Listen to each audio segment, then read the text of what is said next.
So today on What Not to Do, we're going to talk about spinning reels and where not to set your drag. Okay, so we're going to look at a Penn Battle 2 series of spinning reels just for an example. The drag curves vary on every reel, and you really need to understand this to optimize your drag settings and minimize breakoffs and premature failures of your reels. A lockdown drag, some people fish a lockdown drag, and that's way more than a reported drag on the reel, usually, especially in spinning reels. It's usually way more, and we're going to look at that in this episode.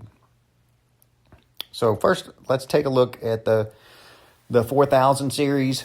So the max drag on this unit is 15 pounds, and you can see the drag curve. What we've got is we've got pounds on the left, we've got number of turns of the drag knob on the bottom. You can see up until 4 turns, it's a nice steady slope of increasing drag, almost up to 5 pounds, and then when you get close to 4, you'd make a quarter turn and it jumps up almost to 10. You make another quarter turn, it jumps almost up to 15.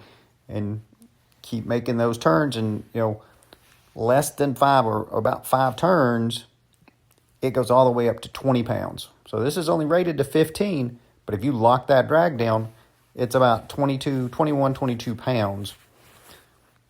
So if you do that, you're going to break lines, you're going to pull hooks, break rods.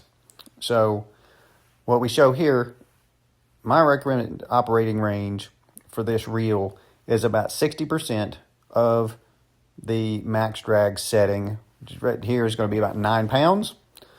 You can see at the 4 turns, as you turn just a quarter turn, you can jump, you double your drag from 5 to 10, and then you go up 50% in another quarter turn.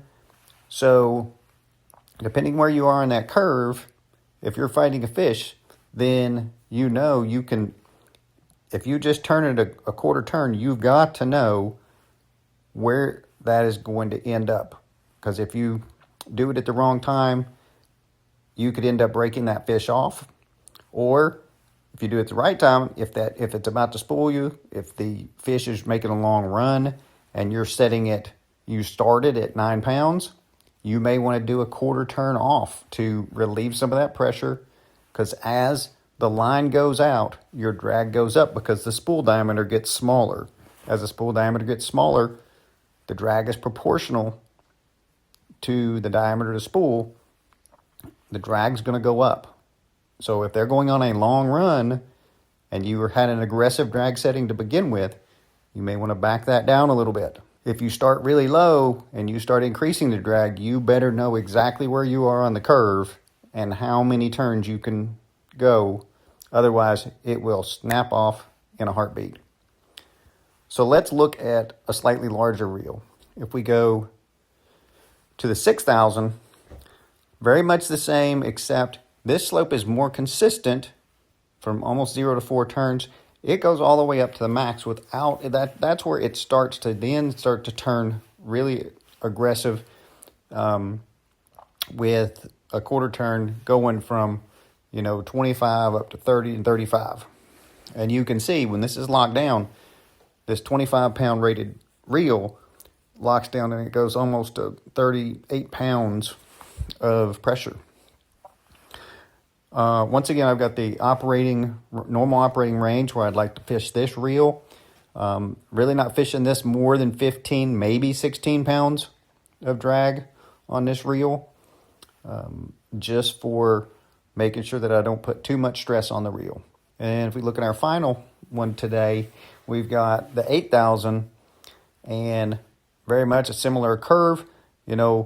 0 to 4 turns, you get up to 25. And then up to 30, and it gets a pretty steep slope after 4 turns. It's a very steep slope. The normal operating range on this is up to 20 pounds, which is 60% or 66% of the max drag. I'll operate this reel within that window.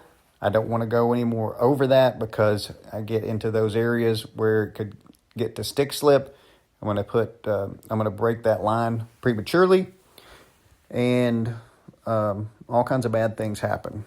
So, just to summarize this, if you set your drag right on your reels, understand your reels, you're going to save your line, you're going to save your reel, maximize the life of your reel, and you're going to save the fish in the process. Give you the best chance of landing that fish of a lifetime. So once again, my general rule of thumb is I'm not going to operate my reels at over 60% of the reel rated max drag. That seems to me where they operate in the smoothest range. Anything above that gets to be risky. I'd rather keep it at that 60% or less. Yes, there are instances where I'll operate outside of that, but for the most part, I'm going to keep it at 60% of the reel max rated drag or less.